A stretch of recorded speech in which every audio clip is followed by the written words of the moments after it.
Hi there, welcome to Church for Skeptics. We're beginning, I think, the 29th season. Is that right? And honestly, I think this might be one of the most important programs that I've done. I hope you'll lock in and listen. I want to speak from my heart today. We've been trying to show for a long time now the rationality and the truth of the Christian faith. Just getting you to consider this. If you're not a believer, just think about these things. Obviously, I don't expect you to make an instantaneous decision after watching this program. But in this particular program, we're going to call this program Reason, and then with the question, really? Because I'm sure you're aware of the New Atheists. Christopher Hitchens, of course, has left the scene, but very prominent, the leader being Richard Dawkins. I'm thinking of Daniel Dennett, Sam Harris and company, and they've since 9/11 have been much more militant and evangelistic, if you want to use the term, in their atheism, trying to convince everybody else why we all ought to be atheists. Richard Dawkins says in his book, The God Delusion, if you start this book as a theist, believer in God, I hope that my goal is that when you finish, you will be an atheist, one who does not believe in God, who states that there is no God. And here's my opening point that I want you to get. They're doing all of this in the name of reason. And that's the key word for this whole program is, and that's why we're calling it Reason, really. Reason is the logical use of the mental thinking processes that help lead us to truth and lead us away from error. To show you how much they use the word, Richard Dawkins has started years ago, of course, the Foundation for Science and Reason. Sam Harris is the co-founder of Project Reason.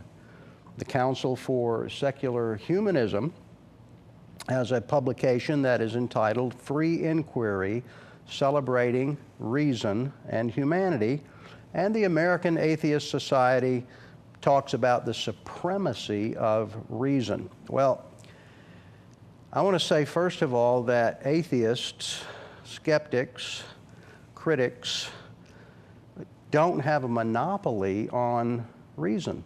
As a matter of fact, what I want to show here today is that apparently very few of these new atheists have actually been trained in logic. When I was an atheist, and I was in graduate school working on a master's degree in philosophy, I liked philosophy, and I still do, and a lot of interesting ideas, sometimes from a lot of guys who didn't have anything to do but sit around and think. But the thing that caught my attention the most was the course on logic. And later on, when I was getting a degree in apologetics, I had to take another course, 2 classes, first and second semester of logic. And I'm intrigued by the logical process and the laws of logic for several reasons. First of all, maybe because they're not physical. For a naturalist like Richard Dawkins or Sam Harris to say that the only thing that exists is material, how do they even account for the laws of logic and the existence of a reasoning, rational process that doesn't take up space or have weight? If everything's matter and matter's all we have, and by the way, they'll stick to their guns on that. Well, it's easy for me to account for the existence of reason because reasonableness must come from reason. C.S. Lewis makes the same point. You can't just have a random blind process of nature and all of a sudden reason shows up and we're able to use the laws of logic to reason out our thinking and come to reasonable, logical conclusions. So I think they have a problem right off the get-go, and they can't account for the process that is their banner. I mean, reason, reason, reason. That's their banner. The other problem is this: they're not as reasonable as they would appear. If you use a little bit of what I'll call formal logic on their arguments, you'll see that they break almost every rule in the book regarding reasonable discourse. And I don't have time to teach a course on logical thinking, but you would have heard of some of these flaws, logical flaws. Like if you're in a debate, you point out the logical flaws of your opponent, they point out your logical flaws, and that's a great help. You score points that way in winning the argument. Flaws like an ad hominem flaw, which is to make instead of attacking the problem, you attack the person. You use name calling, and you're trying to label the other person as a certain thing, which is an emotional appeal, has nothing to do with the argument itself. That's one flaw. There are many, many more, and I'm tempted to try to go into a list, but for the sake of time, I won't do that. But I want to give you a few examples of what I'm talking about. For instance, in Richard Dawkins' book that really made him, I want to say, famous, it's not The God Delusion. It's called The Blind Watchmaker. But the subtitle of that book is this: Why the Evidence of Evolution Reveals a Universe Without Design. Now, you just want you to think with me for a minute here. What's the title of the book? The Blind Watchmaker. Okay, wait a minute now. What he's saying is that a blind process of nature has the possibility, the potential, as improbable as it is, for making a watch. But what does that imply? Even though he's blind and can't see what he's doing, he has a goal in mind. He's making a watch. Well, that's not at all what nature does. Nature has no goal. Nature has no plan. Richard Dawkins does the same thing in trying to explain how the improbable process of evolution can go from, in his mind, a simple-celled organism, the first life, to the almost infinite complexity that we experience now in our world, in our living world. And he uses the illustration of a cliff, and he says when you look from the bottom straight up to the top of where we started and where we are now, it just seems impossible. The cliff is just it's unscalable. You can't get from the bottom to the top. But he says if you sneak around back of Mount Improbable, you find that on the backside of it, there is a gradual slope with a path that leads up to the top of the mountain being our present circumstance, in which we have millions of species, complexity that we can't even comprehend. Even scientists can't quite comprehend the complexity of life, and in particular the human species. Same problem. What path? Nature has no path. It's a random, blind process. So even in his book, now please get this, in the book The Blind Watchmaker, Richard Dawkins uses an analogy to describe how evolution could, as improbable as it is, get us to this point. You know what his analogy is? A computer program. What's the first thing you think about a computer program? How did it get there? Well, if you're thinking properly, obviously it was designed. What I want to say is, here's another logical flaw that you would point out if you were in a debate.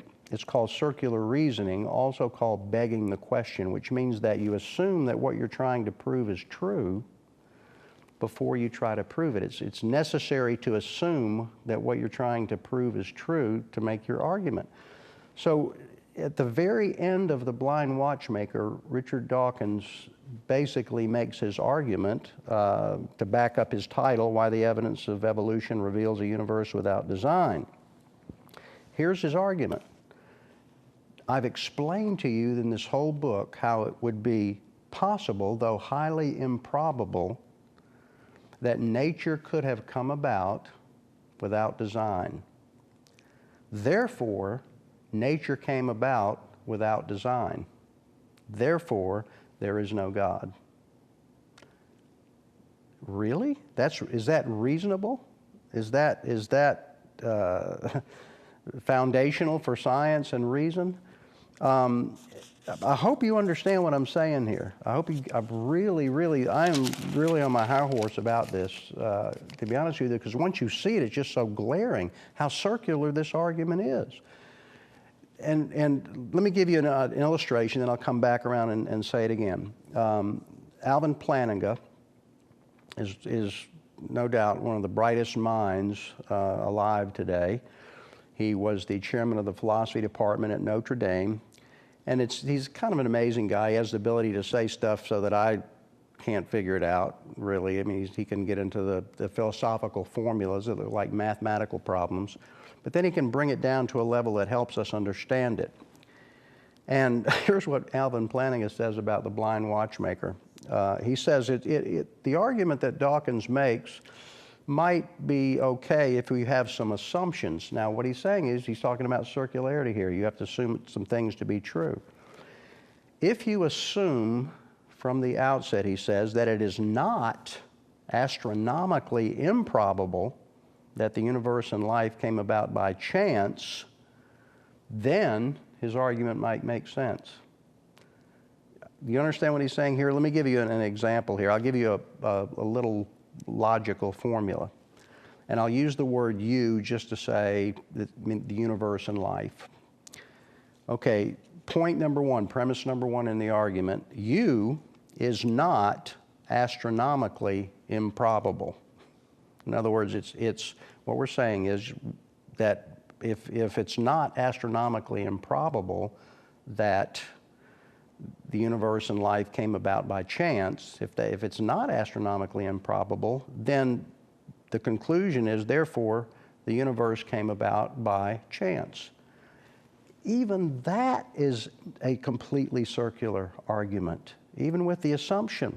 It's like me saying this. Let me give you an analogy. I go home tonight and I say to my wife, guess what, honey? I'm getting a $50,000 raise this year. She says, why? Well, legitimate question. And I answer her, well, because for all we know, it's not astronomically improbable.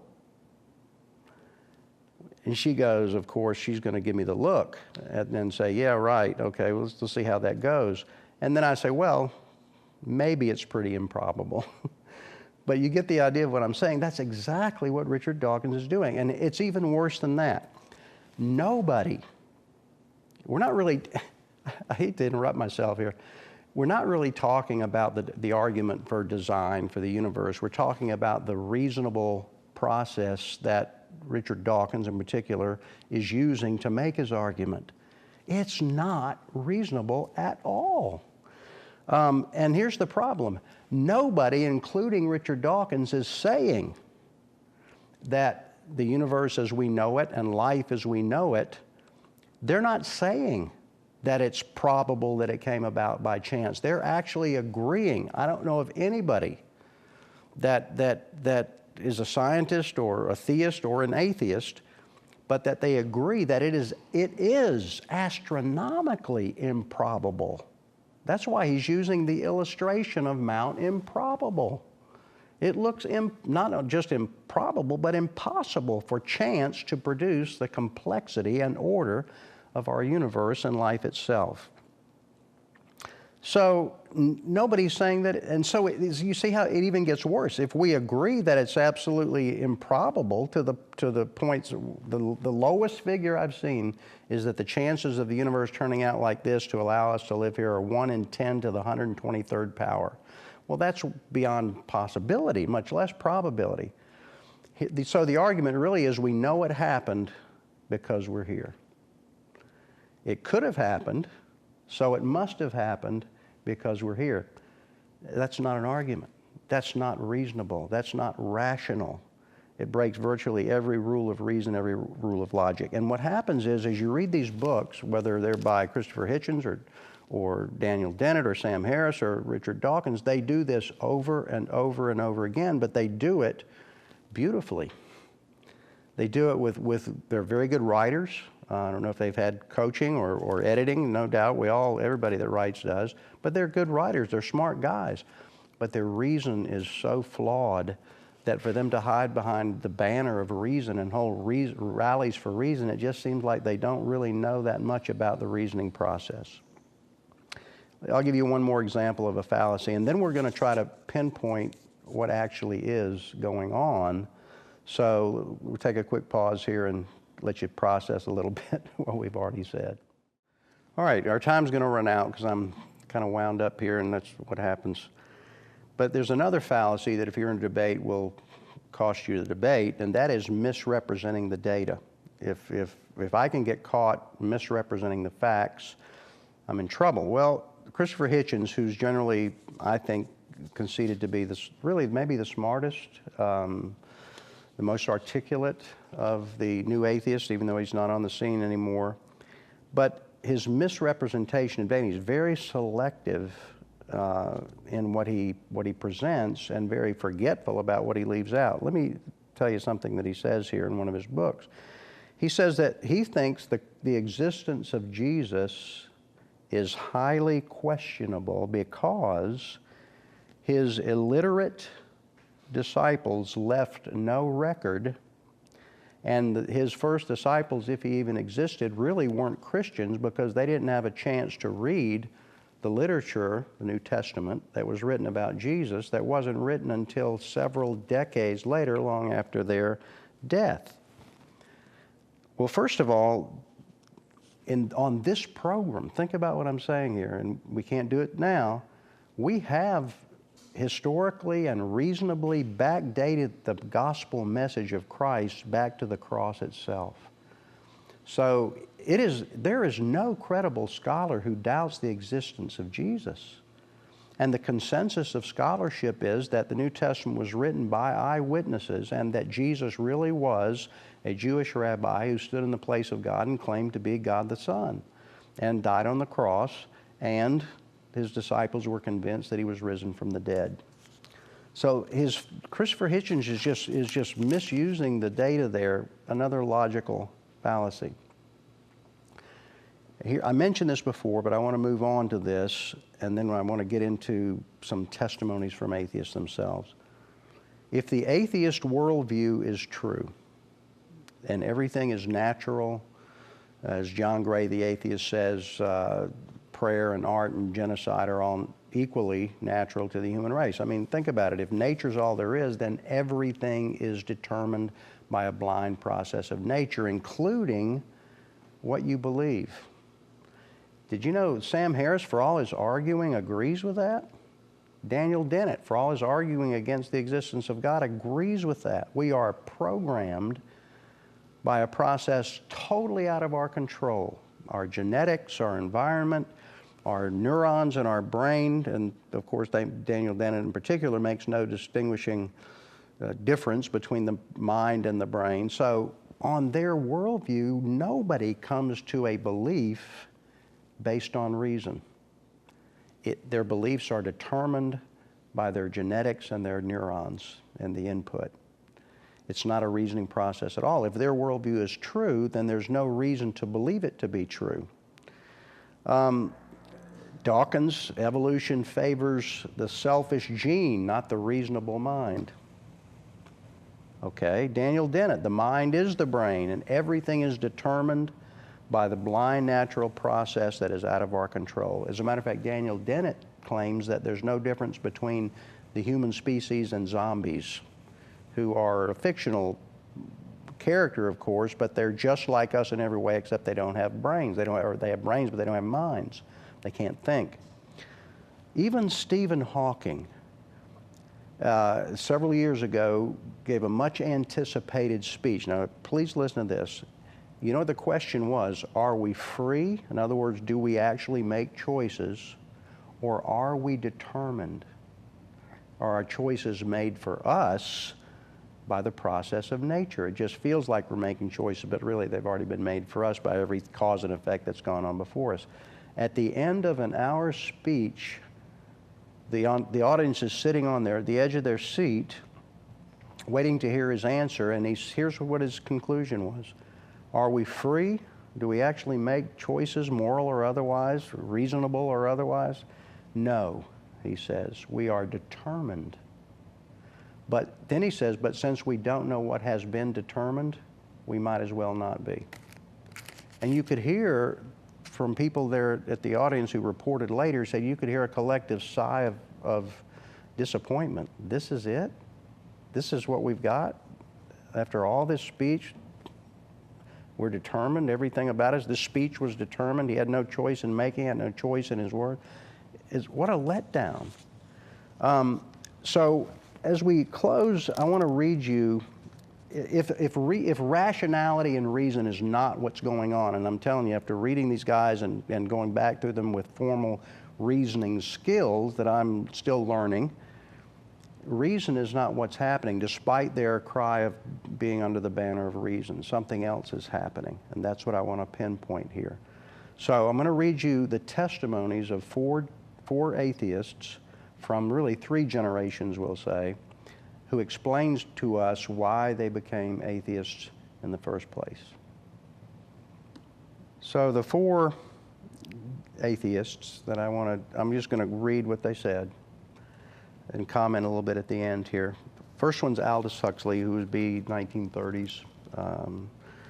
Then Thomas Nagel, who is still alive, but is a pretty old guy now.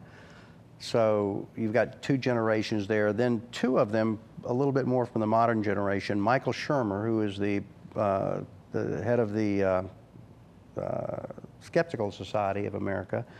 And then finally, Richard Lewontin, who is a biologist at Harvard. They're going to tell us why they became atheists. Now remember, this program is entitled Reason. Really? I've tried to show you the irrationality of the arguments that these guys are making, all the logical fallacies that would lose them debates if they were being scored formally in a debate. And now we get down to the root of it. Aldous Huxley says this, and I'm going to have to read this to you. He says, "For myself and my contemporaries, the philosophy of meaninglessness was essentially an instrument of liberation. The liberation we desired was simultaneously liberation from a certain political and economic system and liberation from a certain system of morality. We objected to the morality because it interfered with our sexual freedom. We objected to the political and economic system because it was unjust. The single method of confuting both and justifying our political and erotic revolt was to deny that the world had any meaning whatsoever." So here's Aldous Huxley confessing basically that his atheism is not based on a reasonable approach, and we'll see later what happens to reason in the process. His goal is to get freedom from an economic system, political system he didn't like, thought it was unjust, so there's a moral argument against it. But then he wants sexual freedom, and he doesn't like the system, so if life is meaningless, you can do what you want. As Dostoevsky writes through his book, The Brothers Karamazov, God does not exist, then everything is permitted. We'll come back around to that on several programs. Thomas Nagel. He said this in 1997 when he wrote The Last Word, one of the leading atheistic philosophers in the country. Here's what he says: "I speak from experience, being strongly subject to this fear myself. I want atheism to be true, and I am made uneasy by the fact that some of the most intelligent and well-informed people I know are religious believers. It isn't that I don't believe in God, not just that, and I naturally hope that I'm right in my belief, it's that I hope there is no God. I don't want the universe to be like that." Are you hearing what he's saying here? He's made a career as an atheist. And I'll tell you about his last book, which is not quite to become a theist, but very close.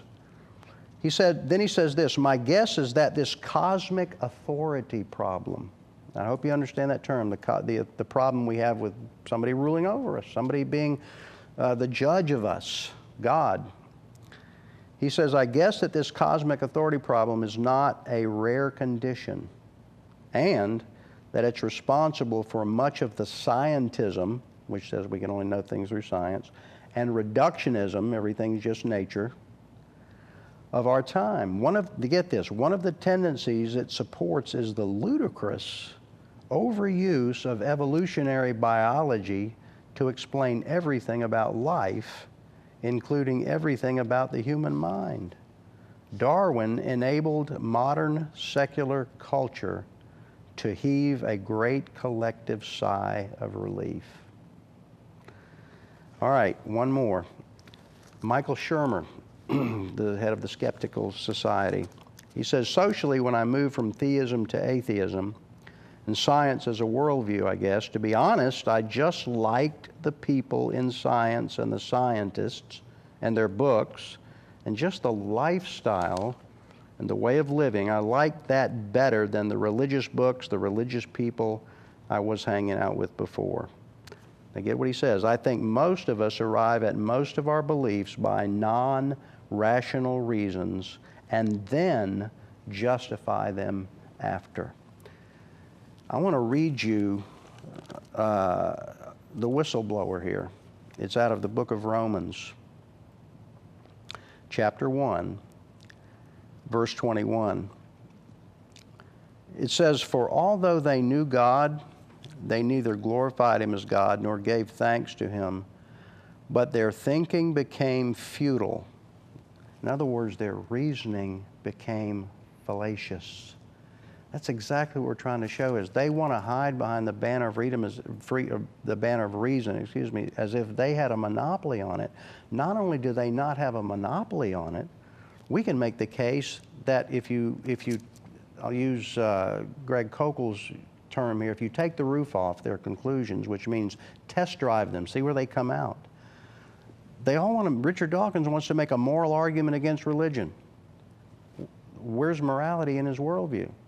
Christopher Hitchens does the same thing. Where's morality? There's no place for it. David Hume settled the issue in the 1700s. You can't get an ought, this is the way things should be, from an is, which is what science says. Science just describes the way things are, not the way things ought to be. There's no possible way that science can prove or disprove the existence of God. So it says here, although they claimed to be wise, reasonable, they became fools and exchanged the glory of the immortal God, in this case for images made to look like mortal man, I guess we call them scientists today, and birds and animals and reptiles. And then it talks about because they did not like, verse 28, because they did not think it worthwhile to retain the knowledge of God. So here's the idea. People, the Bible says, they know there's a God, but they suppress the knowledge. Thomas Nagel said he's afraid of this. I don't want there to be a God. Michael Shermer, I like the lifestyle better without having the authority of God over me. Same thing. Now, let me just go to these two guys that I mentioned today, Richard Dawkins, and I'll close with this. He replaces the 10 Commandments. Now, I want you to, the common thread in all these guys is sexual freedom. Richard Dawkins replaces the 10 Commandments. You know what his first commandment is? Enjoy your sex life. There is no God, so enjoy your sex life the way you want to, as long as it doesn't damage another person. Now, why make that don't damage other people a problem? And he doesn't address what damage is being done. But here's what I want to say in conclusion. I smell a rat. The common thread in these guys, all the way from Huxley to Dawkins to Hitchens, is freedom from the authority, the moral authority of a God that I believe they know in their heart is real and exists, and that we live in a moral universe. And we'll talk about that on the next program. Thanks for watching.